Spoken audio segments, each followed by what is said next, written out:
All right, day one of Auburn fall camp opens, and they didn't name a starting quarterback, Tom, not on day one. I'm shocked. Yeah, I can't believe it. Not in the first 24 hours.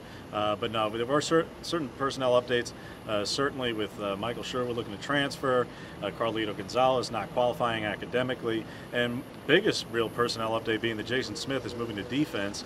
And now he didn't have a major role offensively last season. You're only talking about a handful of catches for 60 yards.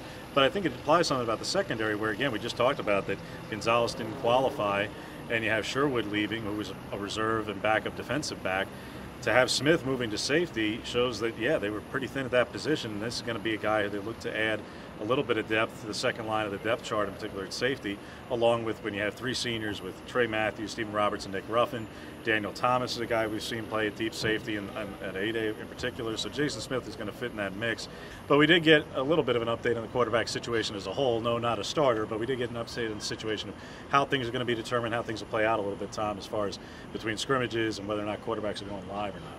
Yeah, Gus said today it's safe to say that neither Sean White nor Jared Stidham will go live against the defense during any scrimmages this fall, and to be honest, that's not really that surprising. Gus hasn't had his quarterbacks go live in the fall since 2013 when after 18 practices Nick Marshall went out there for a couple series and they knew right then that he was going to be the starter. But yeah, it's not that surprising, especially because, they're familiar with what they have with both Sean and Jared. Sean's obviously got 2 years of starting experience here. Jared, they have film of him at the college level and just what he was able to do in the spring with Sean out. He had, full command of the offense at that point, and, he showed what he could do on 8A, 16 of 20 for 267 yards, looked good out there, ability to throw the deep ball. So, they want to keep those guys fresh, and it might be an indicator of what we're going to see with that battle this year. Absolutely.